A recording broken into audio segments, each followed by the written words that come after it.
Hi, it's Friday lunchtime and I'm on my way to Hemel Hempstead on a special mission to pick up my new car. It's a journey that begins at Maidenhead station because I've been let down by the car rental company Enterprise.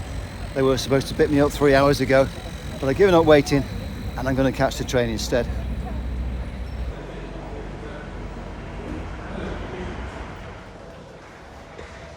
And on the stairs, please use the handrail and take care.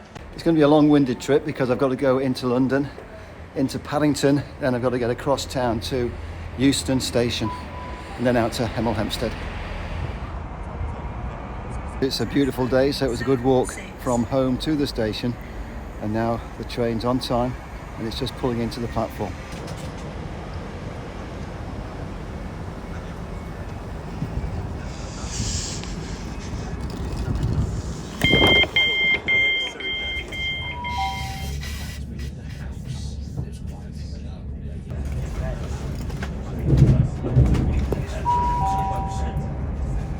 The Great Western Railway service to London Paddington. Time to let the train take the strain, as I say, as we fly past my riverside apartment.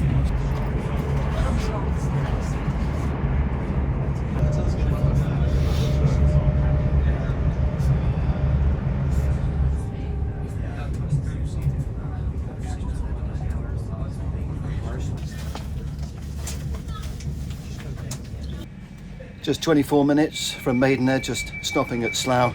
We've arrived at Paddington. Now we've got to get across town to Euston via the tube.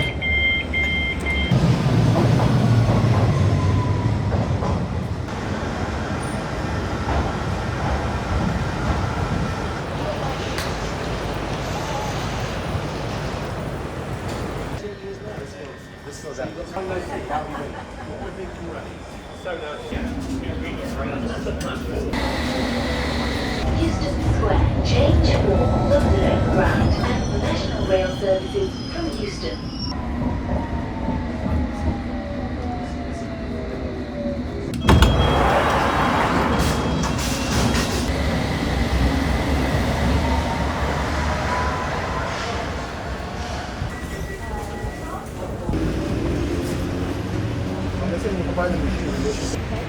So I made it to Euston Square, now a very short walk to Euston Station, the National Rail network that takes us to Hemel Hempstead and the rest of the country.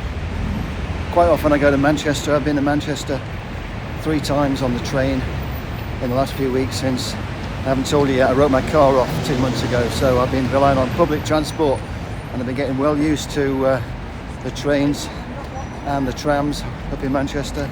Today it's only a short trip. We're going to Hemel Hempstead, so just a few minutes walk and then I've got to find the train to Hemel.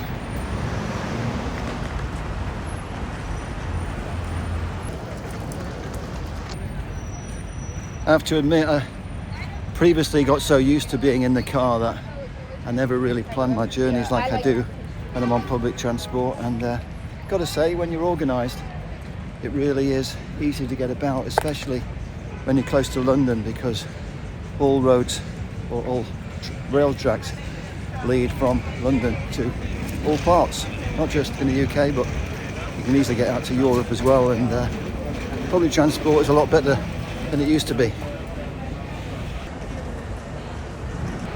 So plenty of time. I had 40 minutes to get from Paddington to Euston, and that's more than enough time to Euston. On the underground network there's quite a few choices. I came on the Hammersmith and City line, but there are other options that you could take.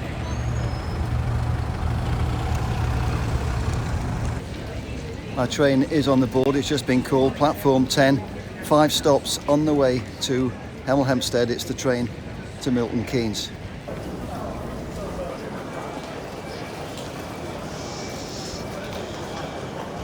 From the 1439 London North Western Railway service to Milton Keynes Central. That's my train. Paddington, Euston, Bushy, Watford Junction, King's Landing, Baxley, Hemel Hempstead, Berkhamsted, Tring.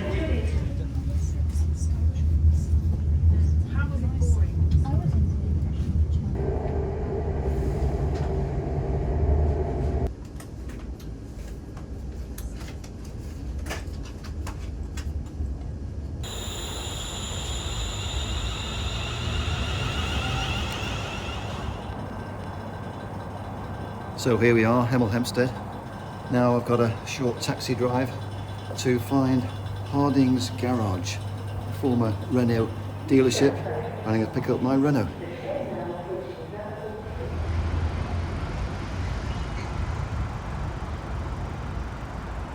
Actually, on second thoughts, it's such a beautiful day. I'm going to try and walk. I think it might take me up to an hour, but it's Friday afternoon, the sun is shining, and it's a beautiful October day. Not going to get many more days like this, and I think I'll make the most of not having a car for the next hour.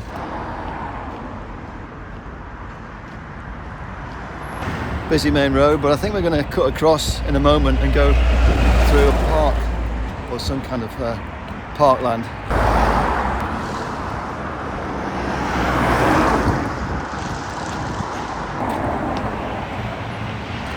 I think it's worth reminding you at this point that the reason that I've had to take public transport and walk through the countryside here at Hemel Hempstead is because the car rental company Enterprise, they'd promised to pick me up at 10 o'clock this morning so I could hire a car to drive over here. It would have taken me about 45 minutes to get here on the road, but they didn't turn up, and after 4 excuses, 4 different phone calls, I decided I was going to make my own way. Well, the gate is locked, but this is definitely the route. I can see the footpath, so we're going to climb over. Got my laptop bag and my shoulder bag, so here we go. Made it. And now from here it looks like the next part of the journey at least is going to be very scenic. It's a beautiful Friday, October afternoon. It's coming up for 3:30. And beautiful blue sky, and going to make the most of this little walk. It was going to cost me about £12 if I caught an Uber, and as the route looks so beautiful, I thought, why not? It's a gorgeous day, and get to see a little bit of the Hemel Hempstead countryside.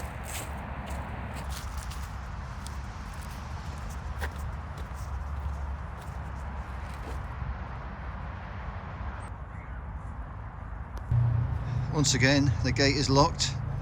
Don't understand why, but I'm going to climb over. There are other walkers here, so I'm sure it is a public right of way. Got to be careful not to get caught on the electric fence. Now, how embarrassing was that? I worked out from another passerby that the gates aren't locked.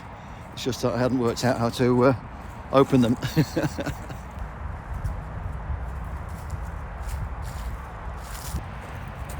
The gates and the electric fence, of course, to keep the local wildlife protected and to stop them, I guess, from getting on the road, because it is a busy main road alongside this beautiful stretch of natural countryside in the town. It's nice to see green spaces being preserved in the 21st century.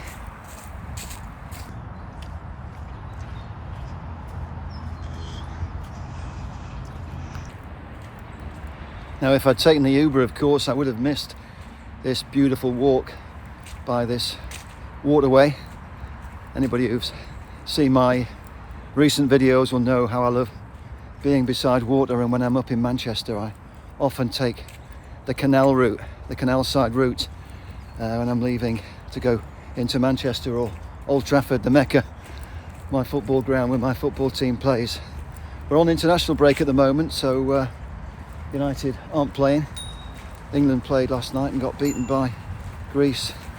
That was a little bit embarrassing for the caretaker manager, Lee Carsley, but well done to the Greeks. I think they deserved it.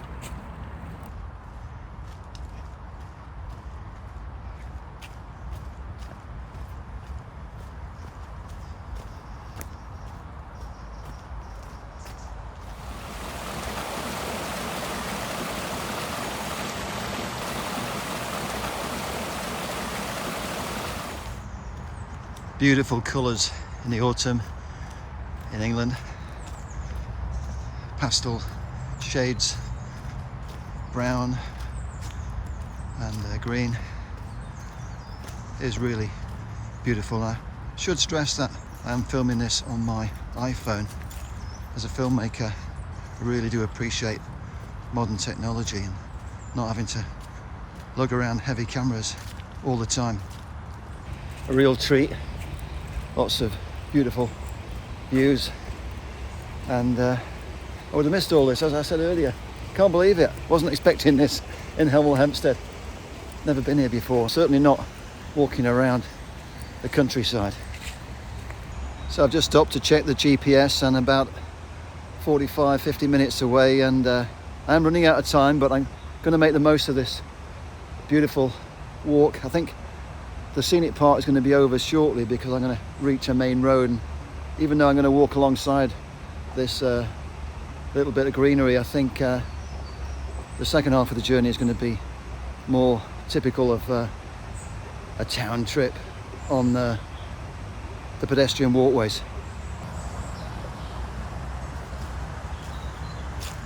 So onward we march, avoiding the mud.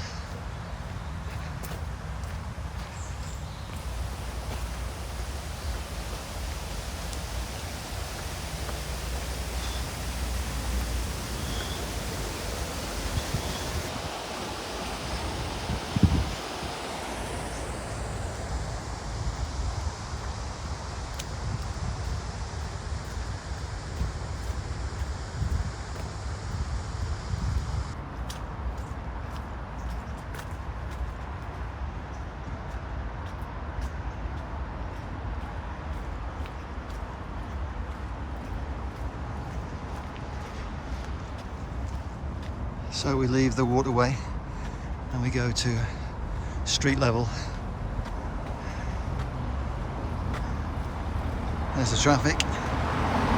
The Uber, by the way, would have cost more than the train, which is one of the reasons that I kind of didn't want to give my hard-earned cash to a taxi driver when I came all the way from Maidenhead to London to Hemel Hempstead by train for £10 using my senior rail card. One of the perks of being older. I did miss it last night, but I am hoping that maybe I get to see the Northern Lights tonight, because it is a very clear, beautiful sky, and I'm sure it's going to be clear and beautiful when the sun goes down. So maybe if I'm in the right place, I'll get to see some of those beautiful, gorgeous Northern Lights that I've seen all over social media over the last 24 hours. Let's see.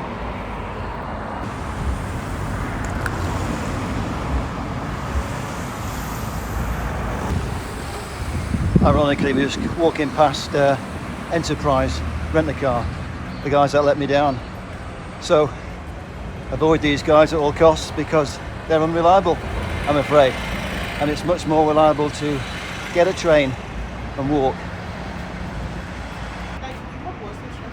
Got to say, I am impressed with Hemel Hempstead. It's a beautiful, relaxed town, and good public transport, and it's quite scenic, as we saw when we walked from the railway station along that waterway. I'll have to look it up later to find out what it's called.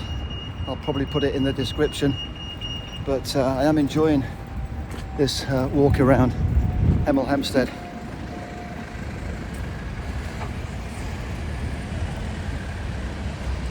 Just walking past, looks like the courthouse, not too sure, but I'm behaving myself, so no problems there. Got to say, there's a nice relaxed feel about this place. I just hope that I don't arrive late, because I know the garage is closing at 5 o'clock and James wants to go home, so I did say my ETA was around 4:30. I think I'm going to be slightly after 4:30 because I did stop for a coffee. Nero, one of my favourites. I do like to support the local chains, and when I'm in Marlow, there's a delicatessen. I do forget the name now. I should know it. Lawrence, I think it's called, and that's where I normally get my coffee. That's where I go and I'm in my office in Marlow.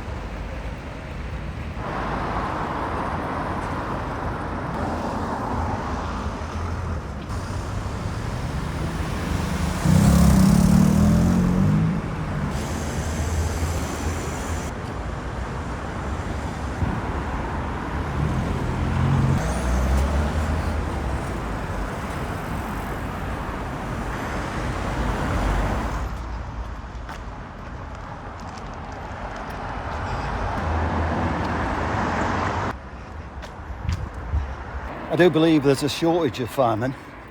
I keep seeing adverts around Maidenhead for part-time firemen, and even though I'll be 65 next month, I'm in pretty good shape, and I was thinking of maybe going down to see if they could use an old fit guy like me.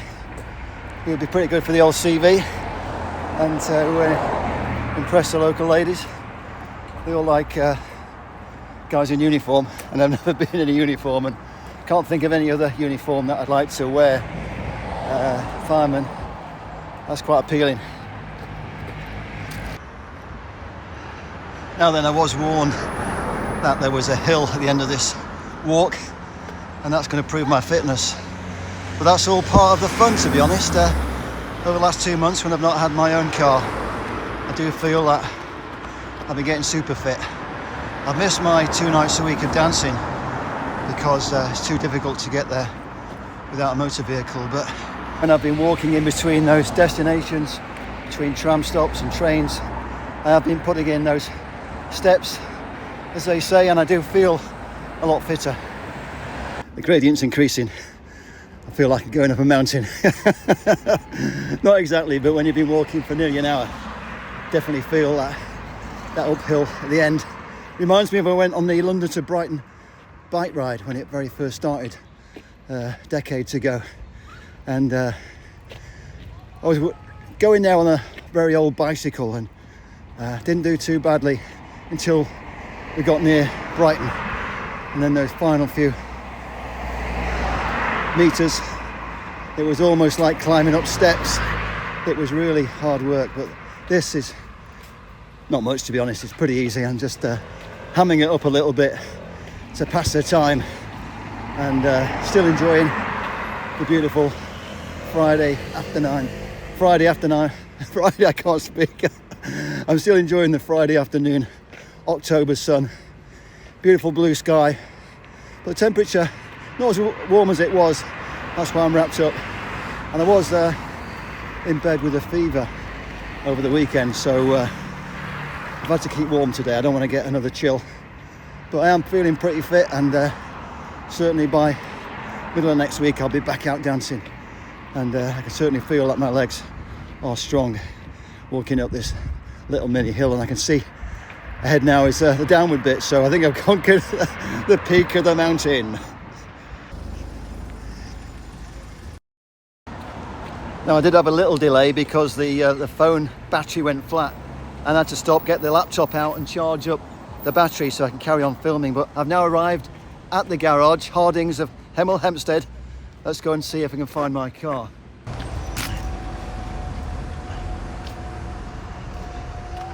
Red's a good colour. Blue's not too bad, but here we go, silver. It's actually the Renault Megane Coupe Cabriolet. I think that's the model, but it's a convertible.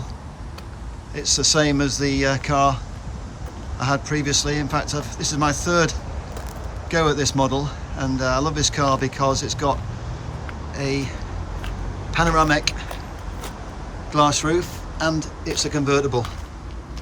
And this one is in very good condition. It's the first time I've actually seen it apart from the photographs, because it's some distance away, and I kind of bought it on trust, but the salesman, James, very knowledgeable about his cars, and he's given me 3 years warranty included in the purchase price, and I'm quite pleased with that.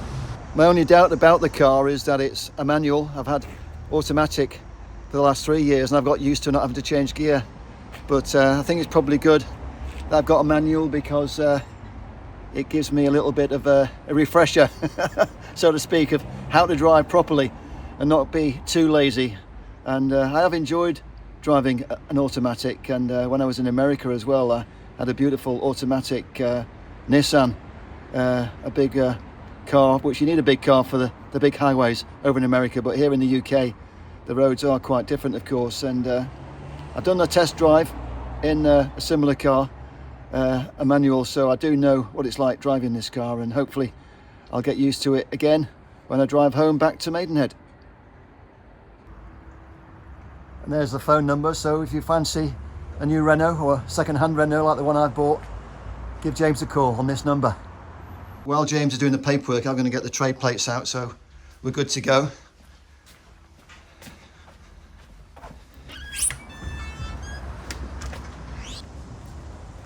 In between arriving, I did actually have a sneaky test drive, so I have driven the car now for the first time. That's why we have the trade plates in there, because it's not taxed until I bought the car, and that transaction is going to happen now when I'm back in the office with James. Okay, so James is going to drive the car out for me, so it's ready to go. It's actually going dark.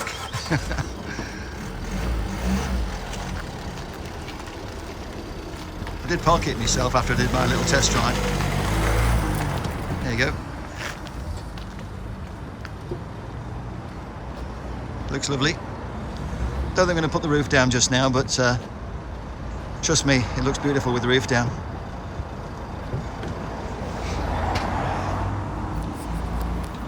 And there we are, sir. There's your 2 keys. Thank you. Been a pleasure. And you. Harding's Renault specialist since 1946. Look at that.